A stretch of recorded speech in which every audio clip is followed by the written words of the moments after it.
सदस्य, सबसे पहले तो मैं यहाँ सदन में जानकारी देना चाहूंगा कि जो सिरसा के अंदर 5 दिन बलदेव सिंह सिरसा जी का अनशन चला देशद्रोह के मुकदमों के खिलाफ और हमारे 5 साथियों की रिहाई के खिलाफ, वहां 5 दिन अनशन और 6 दिन आंदोलन चला। और ये आंदोलन की ताकत है कि सिरसा साहब का अनशन और वो पूरा आंदोलन सफल हुआ, आई गई। और हमारे सभी की जवाब देना चाहिए कि एमएसपी कितने प्रतिशत किसानों को मिलती है। एमएसपी ना मिलने के कारण हिंदुस्तान के किसानों को 45 लाख करोड़ रुपए का नुकसान हुआ। 10 लाख करोड़ रुपए सरकार, टोटल कुल कर्जा किसान के ऊपर 10 लाख करोड़ रुपए का है। मैं हरियाणा का अगर उदाहरण दूं, क्योंकि पंजाब और हरियाणा मंडी व्यवस्था में सबसे मजबूत है, इसीलिए आंदोलन की चिंगारी पंजाब और हरियाणा से उठी। हरियाणा में जो अभी गेहूं की खरीद हुई, इसमें 4 जिलों की मंडियों को तोड़ दिया गया। हमारे यहाँ कैथल है, जींद है, सोनीपत है और फतेहाबाद है। जबकि सरकार दावे कर रही है कि मंडियां मजबूत होंगी।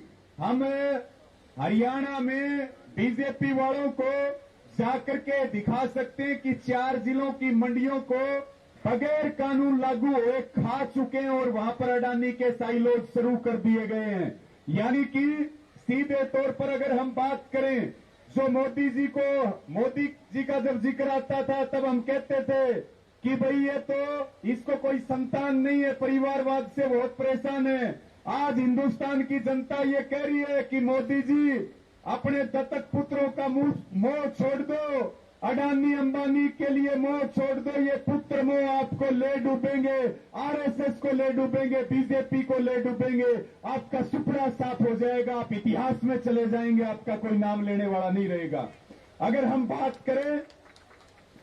बात करें मैं अंत में, क्योंकि ये पूरी तरह से किसान बेचते वक्त मरेगा, ग्राहक खरीदते वक्त मरेगा, जमीनों के ऊपर कंपनियों के कब्जे हो जाएंगे, कोर्ट के दरवाजे हमारे लिए बंद हो जाएंगे, भूख का व्यापार होगा, रोटी तिजोरी में बंद होगी। और ये कानून कहीं न कहीं लोकतंत्र के लिए बड़ा खतरा है। और आज पूरी दुनिया हमारी तरफ देख रही है। 200 किसानों की किसान संसद ने मोदी सरकार की चूल्हे हिला दी है, जो एक ऐतिहासिक कदम इस आंदोलन का है साथियों।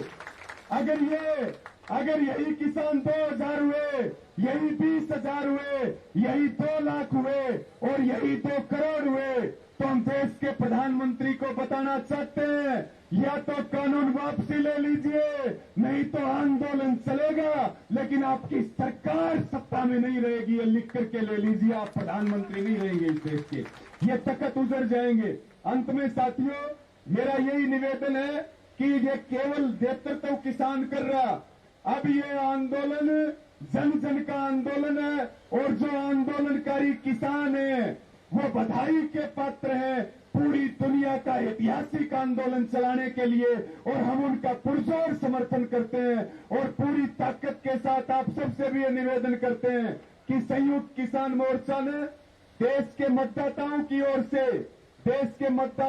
ओर से पीपल्स व्हिप जारी किया है।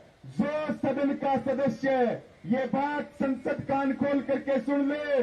अगर हम संसद बनाना जानते हैं तो संसद बिगाड़ना भी जानते हैं। हम सांसद बनाना जानते हैं तो कुर्सियों से उतार करके मिट्टी में मिलाना भी जानते हैं। ये देश की जनता, हम इस देश के मालिक हैं। तो मेरा निवेदन है, सदन के सभी सदस्य सदन के किसान आंदोलन का समर्थन करें। और जब तक सदन को न चलने दें, जब तक 3 काले कानूनों की वापसी ना हो और एमएसपी के कानून पर बात ना हो, जो सांसद हमारा समर्थन नहीं करेगा वो दोबारा कभी इस बड़ी पंचायत की चौखट का दरवाजा नहीं देख पाएगा। वो हमारे से एफिडेविट लिखवा करके ले ले। बहुत बहुत धन्यवाद।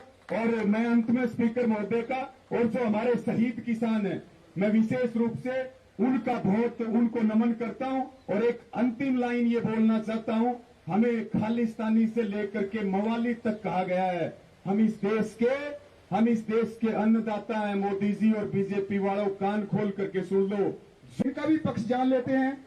ये क्या इन कानूनों के बारे में कहते हैं, एपीएमसी मंडियां जो एक्ट बनाया इन्होंने, इनके बारे में ये भी अपना बयान करे कि इन्होंने क्यों किसानों पर यह कानून थोपा।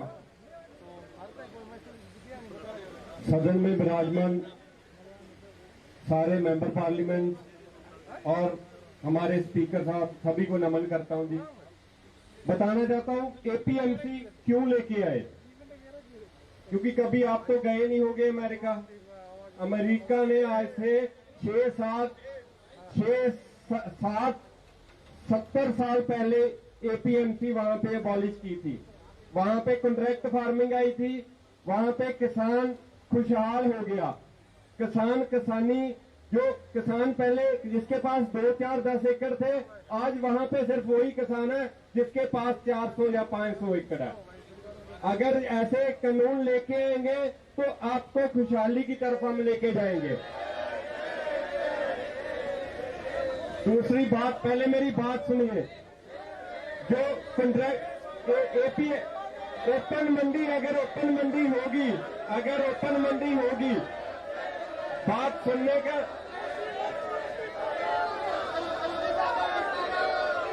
बात सुनिए, बैठिए। अगर ओपन मंडी होगी, ओपन मंडी में आपको बेनिफिट क्या होगा? अभी आप एपीएमसी में जाते हो, आपको टैक्स देना पड़ता है। अगर आपको टैक्स देना पड़ता है 6, 7, 8%, जो बीच वाले बिचौलिए लेते हैं, अगर वो बिचौलिए टैक्स लेंगे, अगर ओपन मंडी आई वहां पर टैक्स नहीं देना पड़ेगा। सीधी बात आप कर सकते हो।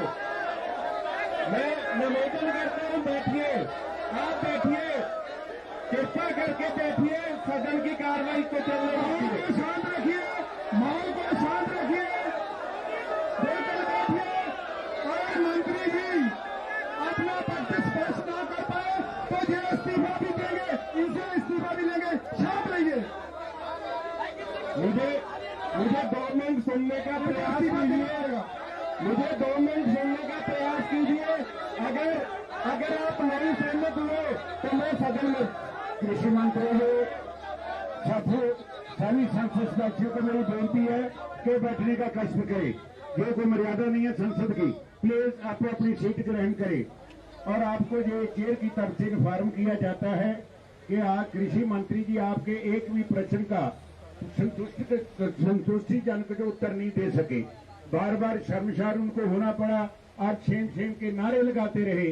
ये मैं आपको इन्फॉर्म करना चाहता हूं, शर्म के मारे कृषि मंत्री ने इस्तीफा दे लिया है। ये आपकी सबसे बड़ी जीत है। धन्यवाद मंत्री जी। मैं बताना चाहता हूं जी, मैं भी एक किसान हूं। इस्तीफा दे दिया आपने तो इस्तीफा दे दिया। मैं अनाउंस तो कर दूं, इस्तीफा कर दो जी। मैं किसानों के रुख के आगे झुक गया हूं जी, और मैं अपने पद से इस्तीफा देता हूं। किसान मजदूर एकता, किसान मजदूर एकता, किसान मजदूर एकता। मैं अपने पद से इस्तीफा देता हूं, अपने पद से इस्तीफा देता हूं। स्वीकार करो, स्वीकार करो। आज मुझे पता चला कि किसान को क्या दिक्कत थी, क्या कुछ था, मुझे पता चल गया। मैं आपकी आंख में आंखें डालकर बात नहीं कर सकता था, पर अभी मैं आपके साथ आके बैठूंगा। मैं भी एक किसान का बेटा हूं, इस्तीफा दे रहा हूं आपसे अपने पद से। धन्यवाद। धन्यवाद। कृषि मंत्री जी ने इस्तीफा दे दिया। किसानों के हक में उनके साथ बैठ गए। 11 बार चर्चा हुई थी विज्ञान भवन में, और इसी कृषि मंत्री जी ने बोला था कानूनों में हम शोध कर देते हैं, इनको रिपील नहीं करेंगे। तो अब इनको रिपील भी करने पड़ेंगे। किसानों की ताकत के आगे इनको झुकना पड़ा, सरकार भी झुकेगी।